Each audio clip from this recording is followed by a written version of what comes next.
Hi everyone, welcome back to one of the videos on my YouTube channel. For the people who don't know who am I name is Javier. I'm finishing my med school, my 8-year program here in Honduras, and I usually upload videos about medicine, music, some travels, and just try to share with you many of my experiences throughout medical school. And today I want to share with you this video talking with Dr. Siri Erickson. She's finalizing her family medicine residency. She's just, what, 2 months? 2 or 3 months ago, yep. Yeah, and she's going to be an official family medicine attending. So we're going to be talking about her experience on med school, residency, why coming down here to Honduras to this hospital. So to begin with, who is Dr. Siri? So can you tell us a little bit about yourself? Yes, so I grew up in Oregon, and I went to undergrad college in Washington State, and then was trying to decide whether to go into medicine or not. I kind of chose to go into medicine because I realized I had a lot of access to education, and I wanted to use that education in a positive way to kind of give back to the community. So that's kind of what brought me towards medicine, and more of a focus on rural areas or areas without as much resources or access to medicine. And so I did a 2-year internship in kind of the inner city of Los Angeles to try and figure out what it would look like to be, an outsider from a community, trying to provide a skill set, but also learning from the community itself. And then I went to med school in Portland, Oregon, and now I'm finishing family medicine residency in Wichita, Kansas. So the process is a little different. You go to college unrelated to medical school first. Usually that's 4 years. And then after you get a degree, there are certain classes you need to take to go to medical school, but you don't get a degree in medicine from college. Then you would separately apply into medical school with certain classes, certain experiences, usually medicine and test. And then medical school is 4 years. From that point, you decide what specialty you want to go into. So once you graduate medical school, you can't really practice medicine until you've done a residency. So my residency is in family medicine, which is very broad, kind of taking care of patients in the hospital, clinic, OB patients, pediatrics, adults, so broad range. Perfect. For me, I think I was telling that to you the other day, that just having family medicine as a program, as a specialty, is very out of the box or out of what we are used to in Honduras, because usually you would have us that we finished medicine, so we just work as general practitioners, and we can work either in outpatient clinic or in emergencies, hospitalized patients, but we're not like attendings. We don't have like more knowledge. We just finished med school. And for me, it's really interesting that we have to do residency and continue specializing in the area. And how do you think it's the interaction with the other attendings like? Do you think there's any problem or overarching patients between maybe OBGYN and family medicine, or internal medicine and family medicine? How does that usually works? Yes, I think it really depends on where you are in the country and what hospital you're at and what the exact program of family medicine training is. Our program focuses a lot on inpatient medicine, OB/GYN care, so vaginal deliveries and C-sections, taking care of kids in the hospital and clinic. So I feel like it's very, we would take care of patients similar to internal medicine, and for OB patients, kind of similar to the OB/GYN colleagues. That doesn't look the same throughout the whole country, so family medicine can look different depending on whether you're in a big city with lots of specialists or whether you're more in a more remote area. So I feel like particularly the family medicine specialty is great for areas where there's not as many doctors. So where you need a doctor that knows a more broad range of stuff to be in a rural area or an area with less medical access. So out of all of this huge range of things that you can do, is there any area that you would prefer to do? Or when you become a family medicine doctor, you have to work in everything for your whole life? Yeah, so that is the benefit of family medicine, is that you can find jobs where you do everything. or you can find jobs where you do just one part of it.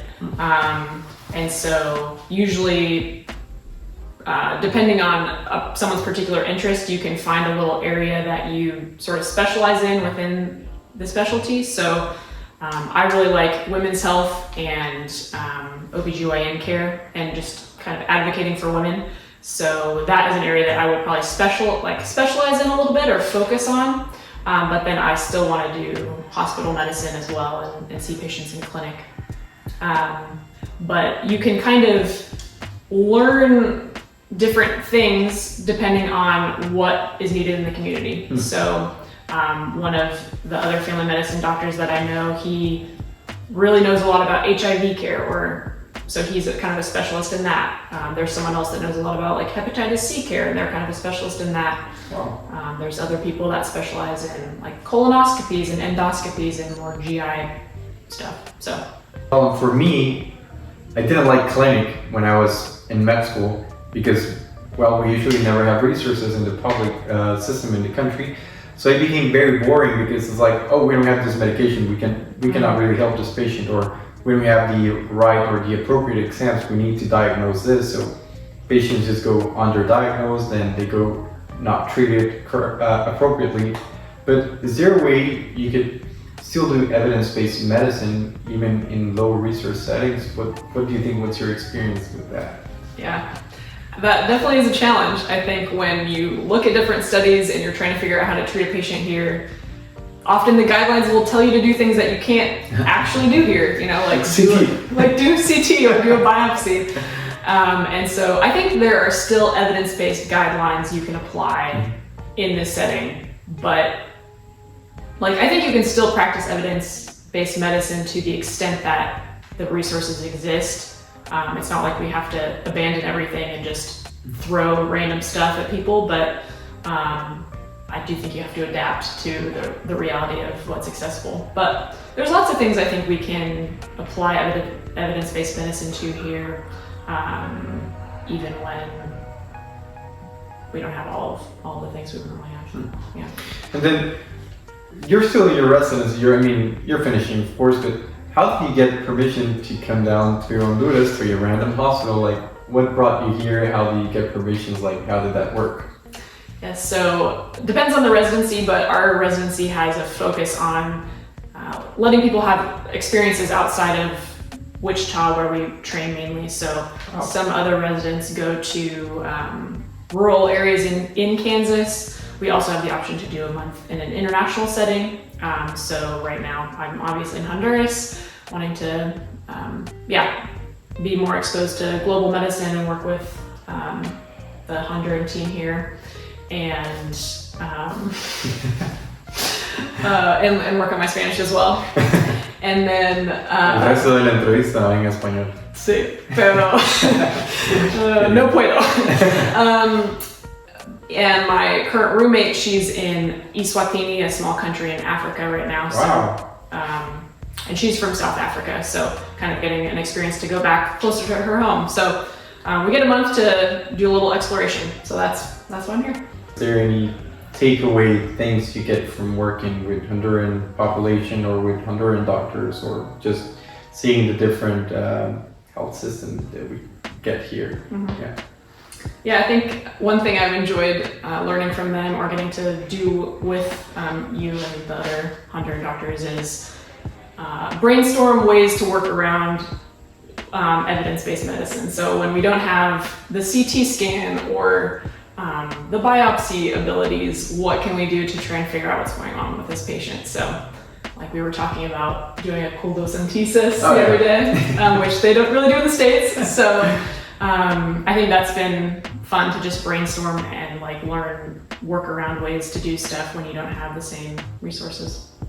Most of the people watching the video probably right now, you're med students in between your 3rd, 4th, 5th year, maybe even interns.